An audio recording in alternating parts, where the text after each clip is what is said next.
Мен сенен ұялғам.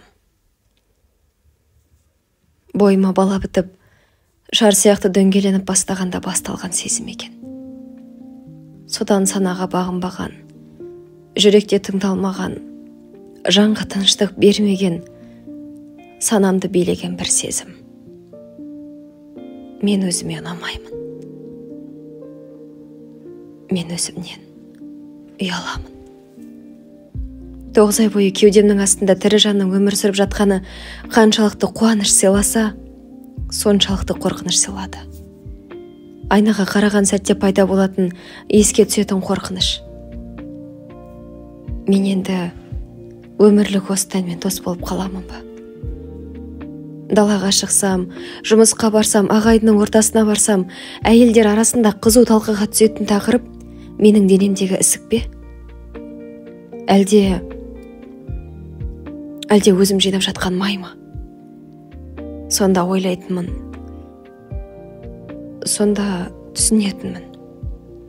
Әйелдің жауы тек әйел ғана. 9 ай ішінде мекен еткен балапан өмірге келді. Мен ойлағанмын, дәл солай тәнімде қалыпқа келе салады деп. Сөйтсем, кітаптағыдай кіріспе аяқталып, негізгі бөлім енді басталған екен ғой. Жыртылған дене, шаршаған тән, қорыққан жүрек, әлсіреген рух, тыныштық таппаған жүрек. Әрине, ол уақыттарда әйелді оның қалыпқа келмей қалған денесі қатты алаңдатпасы анық, бірақ жүректің түкпірін ақтарып қарасаң, әйелде сайрап тұрған кеуде бар. Әйелге керегі фитнесте, күнде таңертең ішу керек кофемен, желіну керек авокадо емес сияқты. Әйелге керегі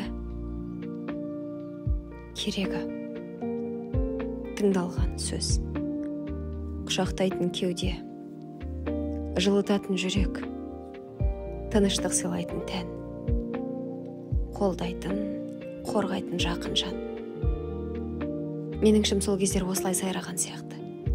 Мен өзіме қарағым келмей, өзіме ұялған кездерімде балама қарап тыныштық табатынмын. Бірақ ішімде бәрібір өзімді толыққанды сезіне алмау тетігі қосылып отырды. Егер өзге сенен ұялғанын қаламасаң, өзіңді өзің қабылдап, өзіңді өзің сүю керек екен.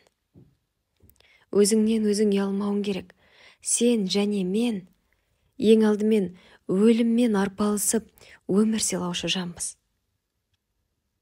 Соны ұмытпашы. Бізге керегі сабырлық және жай ғана тәртіп. Құрбым.